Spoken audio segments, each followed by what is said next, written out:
Dans l'épisode précédent, nous t'avons fait découvrir nos premiers pas au Maroc. Nous nous sommes tout d'abord dirigés vers Essaouira, petite ville authentique au bord de l'océan sur laquelle nous avons eu un véritable coup de cœur.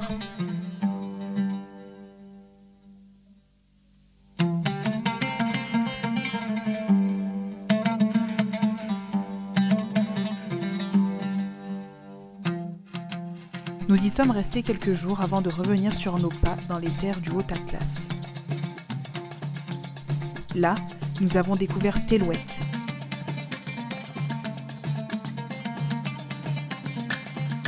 Puis Aït Ben Haddou, un des lieux les plus touristiques de la région.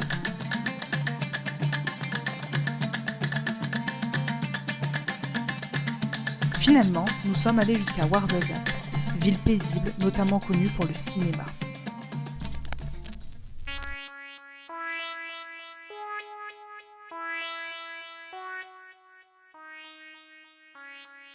Nous faisons donc le chemin inverse ce matin-là et réempruntons les routes de montagne pour déposer notre voiture et découvrir enfin Marrakech pour la fin du séjour.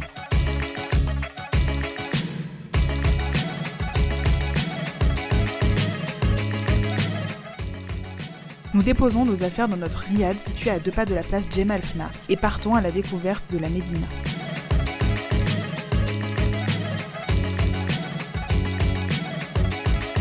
Nous débutons par nous rapprocher curieusement du minaret de la Koutoubia, servant fièrement de point de repère dans toute la Médina du haut de ses 77 mètres. Cette mosquée est considérée comme l'un des plus beaux monuments d'Afrique du Nord. Elle est aussi appelée mosquée des libraires et doit ce nom aux bouquinistes du XIIe siècle, qui formaient l'un des plus grands marchés aux livres au monde tout autour.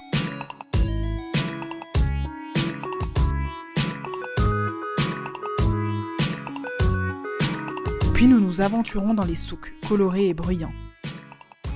C'est une véritable expérience pendant laquelle tous nos sens sont en éveil. On déambule, on se perd, on marchande, on observe, on écoute.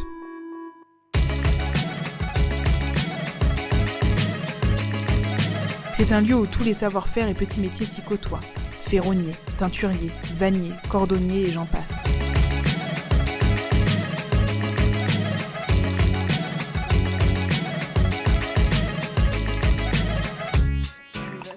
Madame Berber. Madame Berber. On vient du charbon.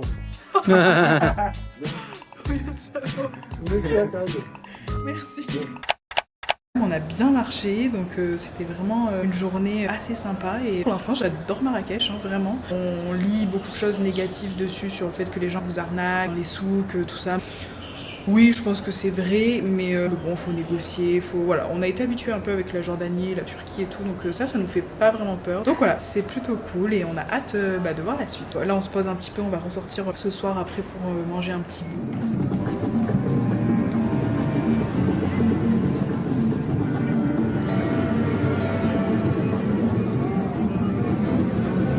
Nous ressortons donc le soir et nous retrouvons une énergie bien différente sur la place Jemaa el-Fna.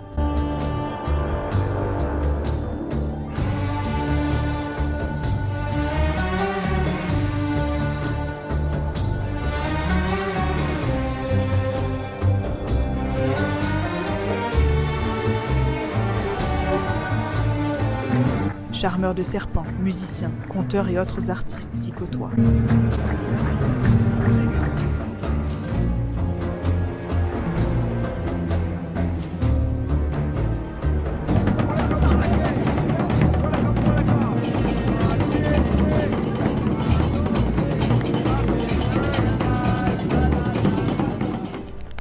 On est le jeudi 7 mars et on va découvrir des nouveaux quartiers de Marrakech et tout, donc voilà, on a hâte.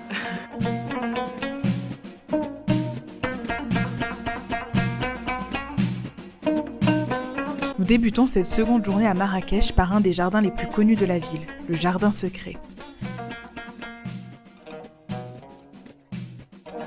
Au cœur de la Médina et pourtant à l'écart du tumulte des souks, le Jardin Secret est en fait l'un des plus grands riads de Marrakech.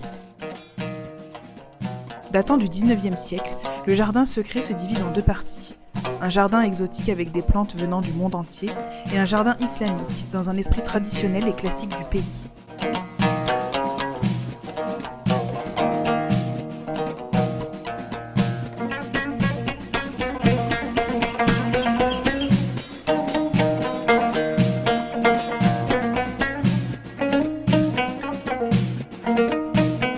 Nous poursuivons notre visite de la Médina par la célèbre Médersa Ben Youssef. Ancienne école coranique, c'est-à-dire une université traditionnelle de Marrakech, la Médersa était la plus vaste du Maghreb et pouvait accueillir près de 300 élèves.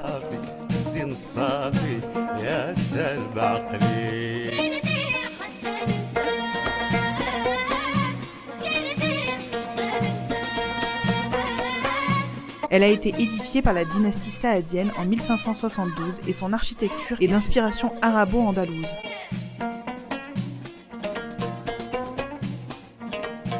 On se perd dans les nombreux couloirs et chambres des anciens étudiants, essayant de capturer chaque détail de ce merveilleux bâtiment.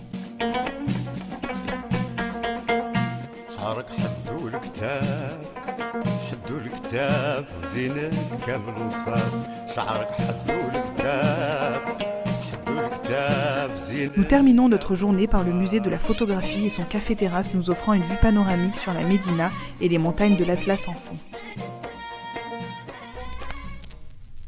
Hello, on est le vendredi 8 mars et c'est notre dernier jour complet à Marrakech aujourd'hui parce qu'on repart demain. Ce matin, on a commencé par aller dans un hammam traditionnel qu'on a réservé un peu sur le tard hier soir. C'était une première pour nous parce qu'on n'a pas l'habitude de faire des soins, des massages, des hammams, enfin voilà. Donc c'était vraiment cool, le gommage là, il a décapé vraiment.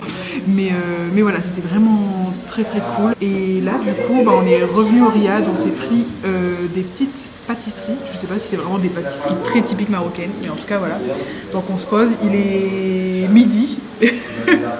Il est midi et on mange ça vite fait, on regarde ce qu'on fait aujourd'hui et après c'est parti, on va redécouvrir un petit peu aujourd'hui. Nous débutons donc notre dernier jour sur place par nous rendre au sud de la Médina. Nous allons jeter un œil aux tombeaux saadiens qui, bien que par leur histoire fascinante, ne nous transcendent pas davantage.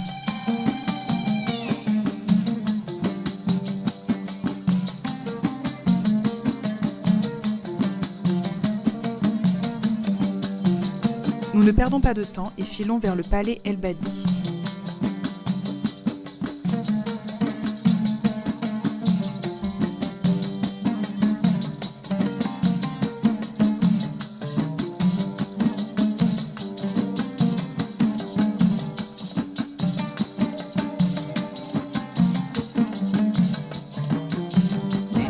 Le premier pita kebab.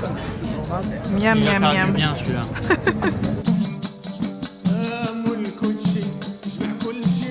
Nous nous dirigeons ensuite vers un énième palais, le palais de la Baya.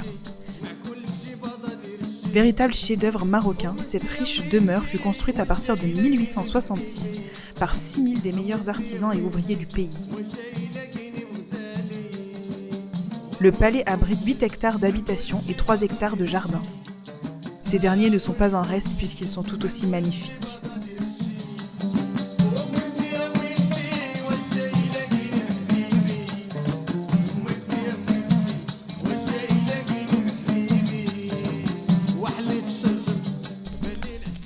Hello, on est le samedi 9 mars. C'est officiellement notre dernier jour de voyage ici au Maroc. On part ce soir, on prend l'avion à 19h20 je crois, donc on a quand même une partie de la journée où on va pouvoir continuer de visiter et tout ça. Et pas des moindres parce que ce matin on va au Jardin Majorelle. Si j'ai bien compris, enfin nous c'est ce qu'on a fait en tout cas, mais je crois que les billets sont uniquement disponibles sur internet, donc on les a pris avant de partir. Donc voilà, c'est des billets électroniques que nous on a imprimés.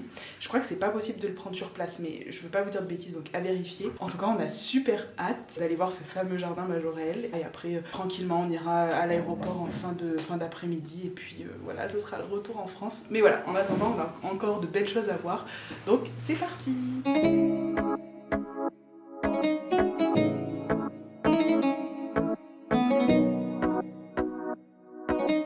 Ce jardin emblématique de Marrakech abrite l'atelier du peintre Jacques Majorelle, qui y vécut à partir de 1924 pour soigner sa tuberculose. En 1980, Yves Saint-Laurent et Pierre Berger restaurèrent l'endroit.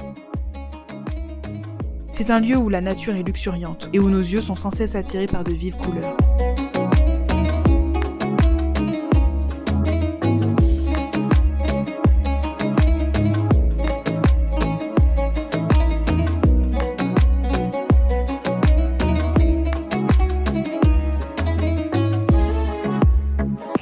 stylé de voir toutes ces femmes posées. C'est la queue, putain, c'est le zoo. On dirait une attraction. On fait la queue pour aller prendre la même photo. Elles sont toutes habillées de la même façon, ont toutes les mêmes poses, c'est toujours toutes pareilles. Épuisant. En fait, c'est d'un ridicule, mais je vous jure. Nous aussi, hein, on aime bien faire des belles photos et tout ça. Et Adri, on a fait une, je crois, de moi où j'étais dessus. Mais il y a des gens qui font la queue à des endroits du jardin. Mais la queue, elle est longue. Genre vraiment, pour pouvoir se prendre en photo et poser. Je sais pas, enfin, on a déjà vu ça dans plein d'autres pays, en Turquie et tout. Mais et là, ça, voilà, c'est pas pire, c'est pas moins qu'en Turquie ou dans d'autres pays. Ou même en France, hein, quand on pose et tout. C'est pour ça que je disais, ça manque d'authenticité. Parce que, en fait, j'ai l'impression qu'ils regardent pas vraiment l'endroit où on est, qui est magnifique, comme on disait. Mais juste, ils attendent pour faire la meilleure photo, ils s'énervent parce que t'es sur leur photo, et c'est ridicule. Vraiment, réfléchissez avant de faire des trucs comme ça, parce que c'est... Moi, j'observe, en fait, depuis tout à l'heure, je regarde l'environnement, mais j'observe les gens faire, et c'est ridicule, voilà. Ils viennent pas voir les choses. Non, ils viennent pas Ils viennent se montrer dans les choses. C'est ce que tu m'as dit tout à l'heure, Adriel, tu m'as dit, mais en fait, les gens, c'est des objets, genre, ils se mettent comme des objets. Donc voilà, un peu un goût amer, parce que c'est très beau, mais... ridicule, voilà. Malgré notre consternation, nous poursuivons la visite par le jardin privé de la Villa Oasis, villa même où vivaient Pierre Berger et Yves Saint-Laurent.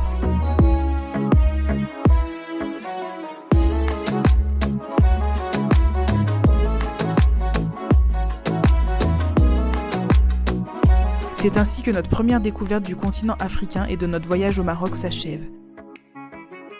N'hésite pas à liker, partager, t'abonner. On se revoit très bientôt pour de nouvelles aventures.